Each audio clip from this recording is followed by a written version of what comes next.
Thank you all for coming today. Today we are going to discuss an extraordinary case we have stemming from a 1994 cold case where our cold case squad was able to make a really big difference in the case and formulate an arrest that just happened recently. And today, speaking about this case, we are going to have Chief Kevin Davis.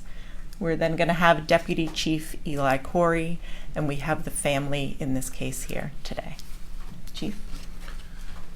Thanks, Katie, and good afternoon. As Director Hayek said, I'm joined on the podium by Deputy Chief Eli Corey, and I'm also joined by Lauren Ovens. Lauren is going to speak, and I'll probably say this a couple times. She's not going to take any questions during the press conference. She's not going to take any questions after the press conference, and the family that's in the front row, who I will soon introduce, they are not going to take any questions either. So please respect that, as I know you will.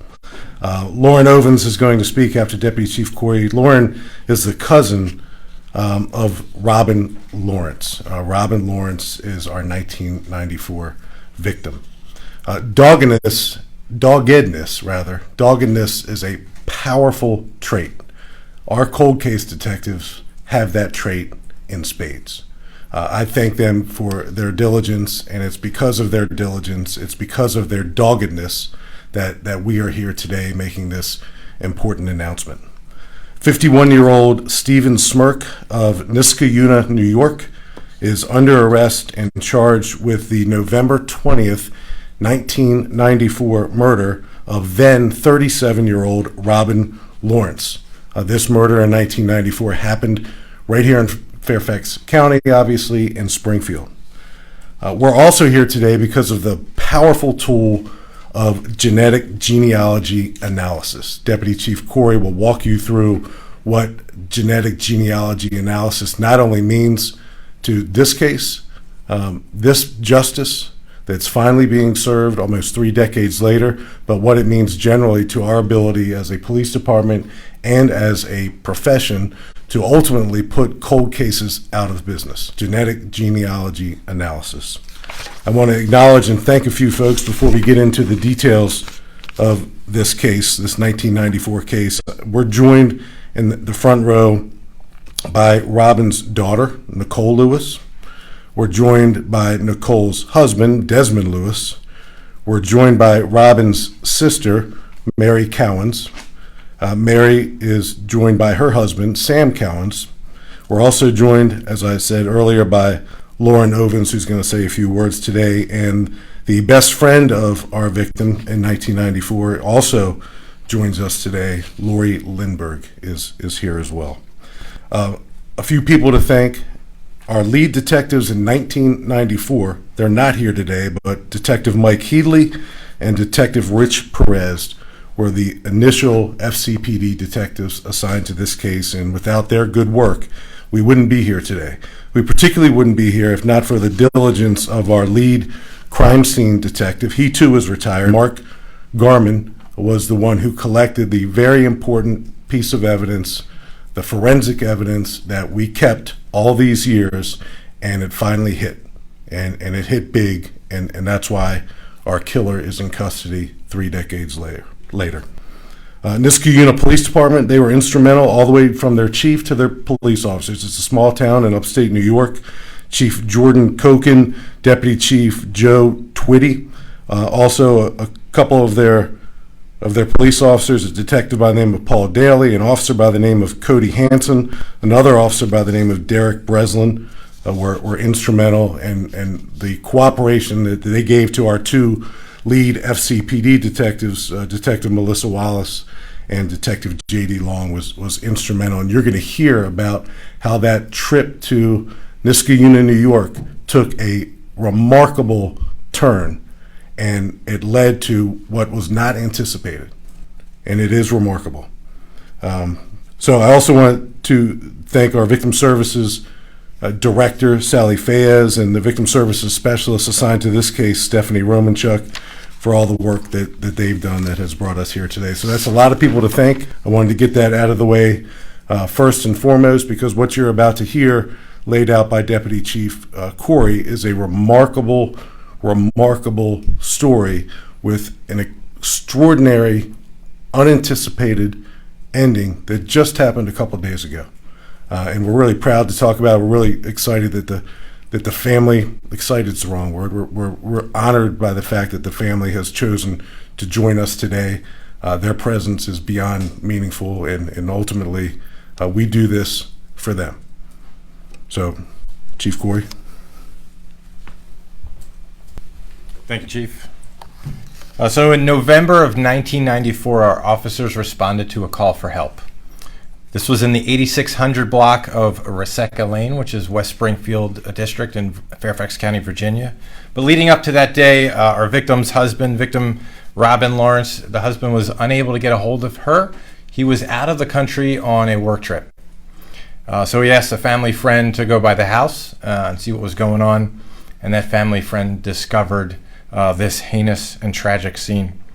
Robin was stabbed multiple times to death with her 2-year-old daughter just in another room in the house. Luckily, she was unharmed. Our detectives went to work immediately, diligently processing the scene, investigating the crime. And fortunately, during that scene processing, we were able to collect DNA evidence. At the time, there weren't any matches made on that DNA, but we did collect it and we uploaded it into CODIS, which is a national database for DNA. And years later, that DNA technology would improve and get better. And in 2019, not giving up, our cold case detectives resubmitted that DNA to a company called Parabon. They're a DNA technology company right here in Reston, Virginia. They developed a profile using that DNA and began searching genealogical databases. They used that information to develop a family tree, which they provided to our detectives, and a volunteer who works with our cold case detectives. For 3 years, our detectives worked with that family tree to try to put things together. Ultimately, that led them to Stephen Smirk, who is currently living in New York. Our detectives compared a composite sketch that was provided by Parabon, and you can see it up here on the screen, to a 1990 or a yearbook picture of when he was 16, and also a DMV picture of him in the 1990s. And they did that before they went up to Niskayuna, New York, where Smirk was currently living. When they arrived at Smirk's house, he just happened to be taking his trash out. They used that opportunity to walk up to him and engage him in a conversation. The results of those efforts, they got additional DNA swabs, and a full confession from our suspect. They learned that in 1994, Smirk worked for the Army out of Fort Myer. He's now a software engineer, and this was really a randomly selected act. There was no connection between the two of them. So now we have warrants for second-degree murder for Smirk, and he's in custody in New York, and we're waiting extradition for him to be brought back to Virginia. I want to thank the family for being here, your friends for giving you the support that you needed through this journey. I want to thank the detectives who worked diligently, never gave up on this case, and the volunteer who helped you with that investigation. I want to thank Victim Services for helping out the family and the victims of this crime and other crimes. I can't describe your work as anything but saintly. And so after almost 30 years of work, Smirk is behind bars and is going to be held accountable for his actions. So no matter how far we have to go, how much work we have to do, or how long it takes, the Fairfax County Police Department is going to bring those responsible for crime to justice. And with that, I'm going to open it up to a statement from one of the friends of the family. Thank you. Hello, everyone. We, as the family, who's sitting here to my left, would like to thank the Fairfax and Niskayuna Police Departments for their work on this case. We look forward to learning more about the process and next steps. So thank you.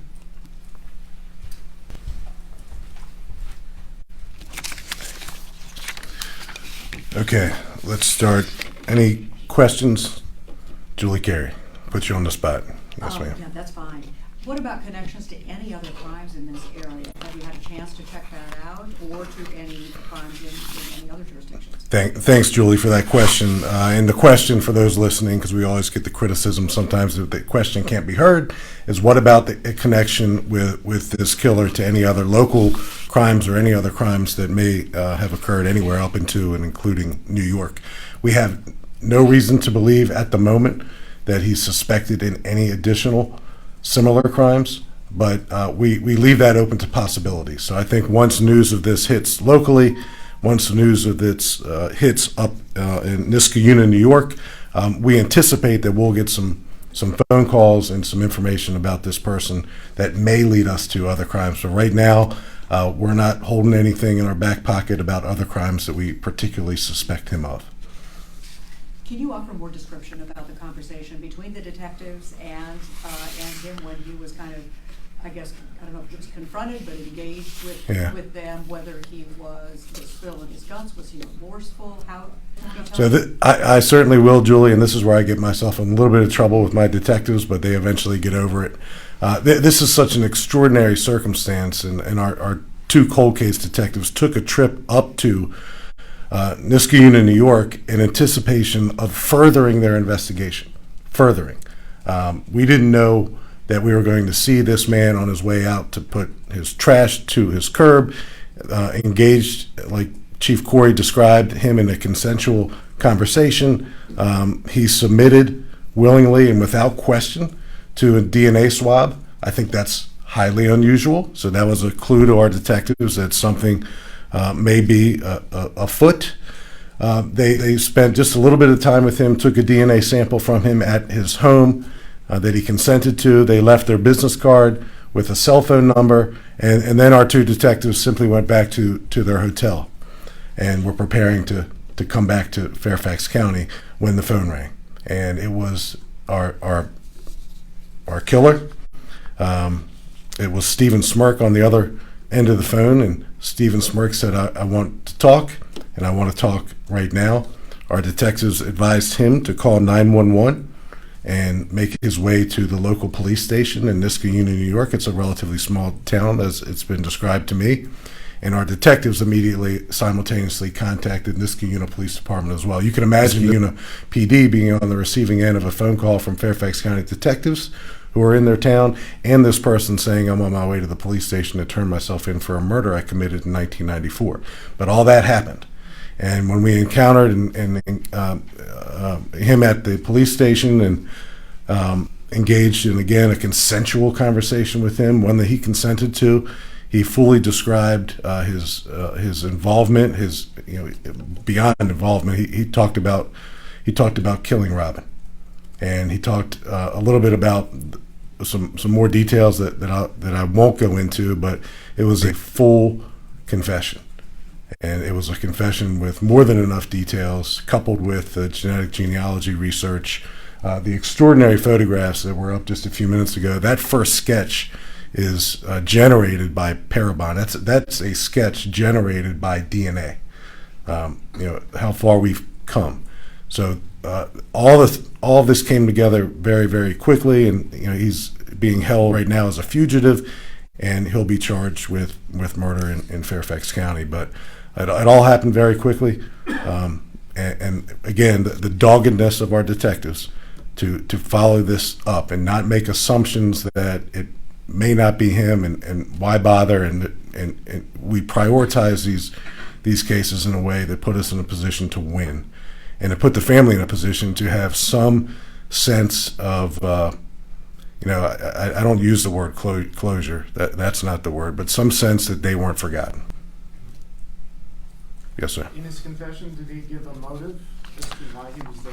Yeah, I'm not going to go into the motive, but I can just tell you that there's no relationship whatsoever between the victim and the killer, none whatsoever. So as far as a motive, the typical motives that we normally associate with murders, disputes, domestic violence, none of that was at play here. He chose her seemingly randomly, and it was a heinous scene. And I've seen a lot of crime scenes and person and photographs of one, and this one was particularly gruesome. You said that you worked with the Army at Fort Myer. Was he a member of the military, or was he? At the time, he was active duty Army. Yes, ma'am. Do we know if he was discharged honorably? I don't know that. I'm sure the detectives probably do. He was. Okay. And I'm just wondering, you mentioned familiar contact with the DNA testing.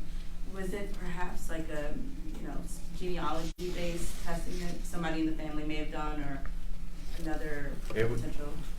Yeah, so it was the Familia DNA testing.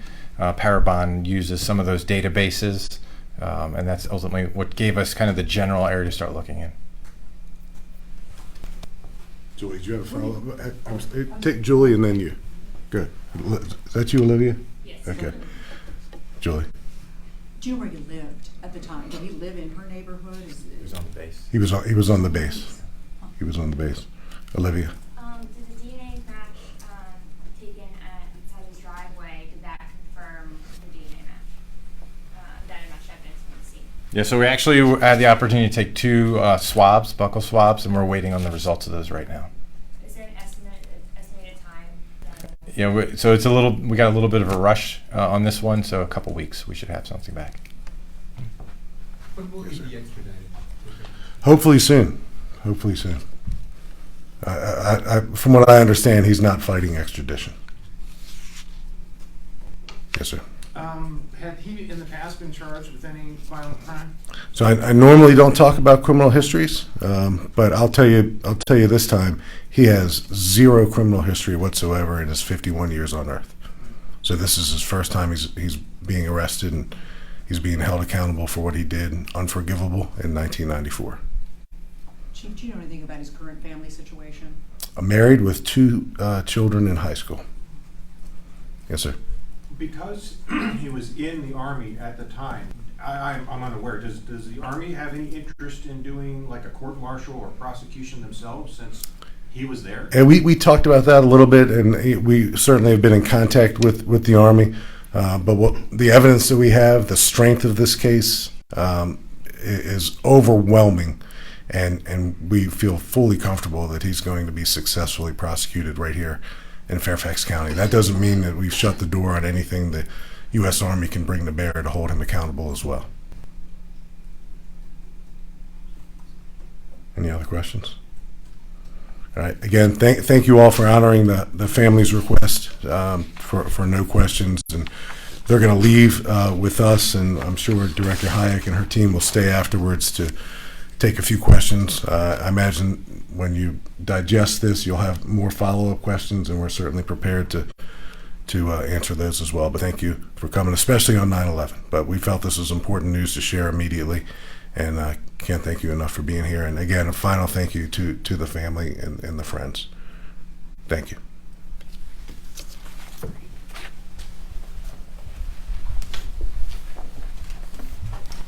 I want to thank you all for coming out. If you want more information on this case, you can find the full press release we have set up on our blog at this time. We also have all the pictures that you've seen here on screen, plus more, may be able to answer a few more of your questions. And you can follow us anytime at Fairfax County PD. Thanks.